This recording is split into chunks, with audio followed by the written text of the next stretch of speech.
But even him passing cars, his lap time there was comparable to Kurt Busch, that's out there totally by himself right now. So it was just the pit stop that got Kane back in the midst of things. Now he's trying to break out, but he's got to get past 3 more cars to have a chance to run down the leader. And one thing you got to really watch if you run that high line and get up there real close to that wall, as these tires wear, we'll see more and more buildup up next to the wall. That's what gets you in trouble. You get up there, get that on those hot tires, and the car will not turn. I tell you what I like about that 42 car right now. We've watched him run most of this race at the top, but it looks like at least on fresh tires, he's not bashful about turning that thing to the bottom. You know, Larry, I heard him tell somebody, I'm trying to learn to run the bottom. All right, let's get back racing last time here. And I know what has helped him learn to run the bottom. I think he's got a lot more horsepower under that hood than he's had in the past. It's just not in his DNA to do that. He likes the top groove. He feels good up there. It feels fast. He likes to go fast. Jeff Gordon in that 24 car, he drives by his teammate. He'll take the 3rd spot away from Junior. Kurt Busch, who led 234 laps here last spring, is out front by 1.8 seconds in the Kobalt Tools 500.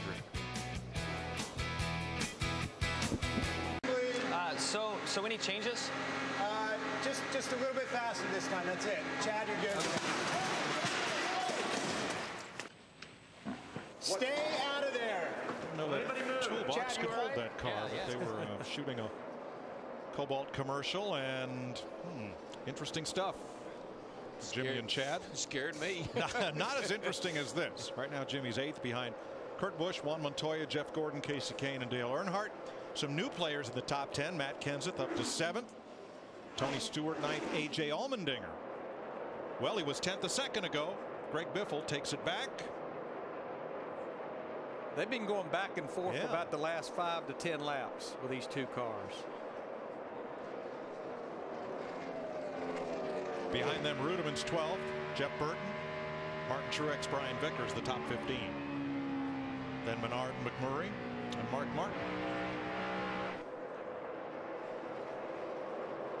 Tell you what, I'm watching the interval between the 2 car of Busch and Juan Montoya back here, Jeff Gordon, and they are closing down on Kurt Busch at about a 10th to a 10th and a half a lap.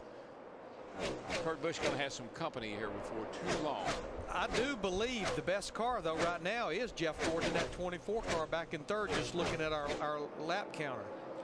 Now the way that Casey Kane got back in the pack, he's now running 4th.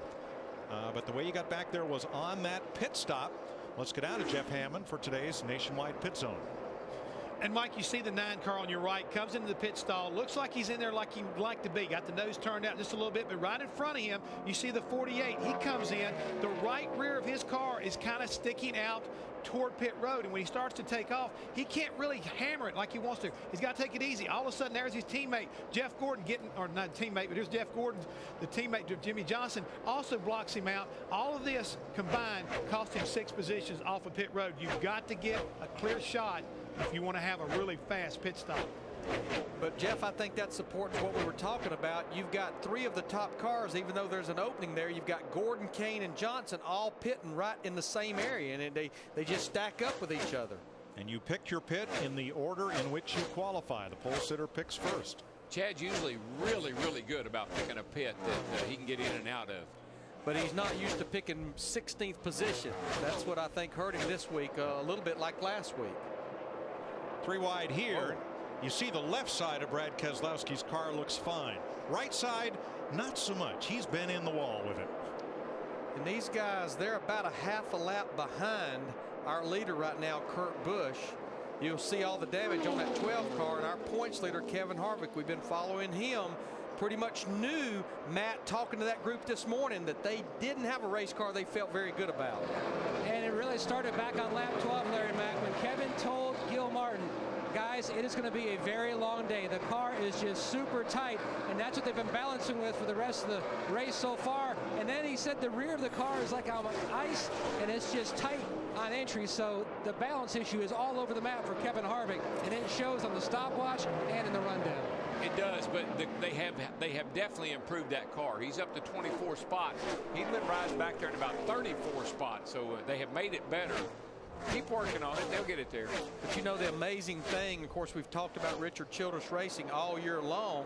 And right now, you've got Harvick in 23rd. You've got Clint Boyer in 29th. Jeff Burton seems to be carrying the banner for Richard Childress right now, sitting in 13th. The first 3 races this year, they've not even had a single car finish outside the top 11. So little bit of work to do today. Well, Larry, way to go. Doesn't this mirror practice? Jeff Burton was the best of those 3 Childress cars in practice.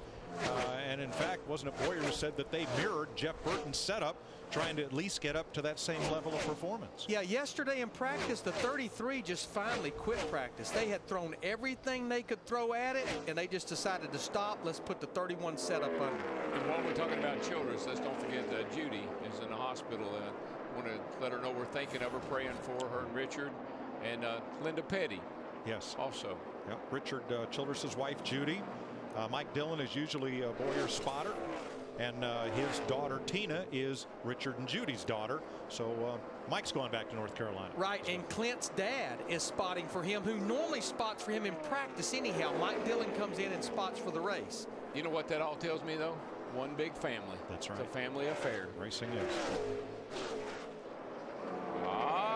You said somebody catch Kurt Busch, and that somebody is J.P. Montoya. Looks like that Atlanta rubber band. It stretches out. Here it comes all back together again. Rubber band man.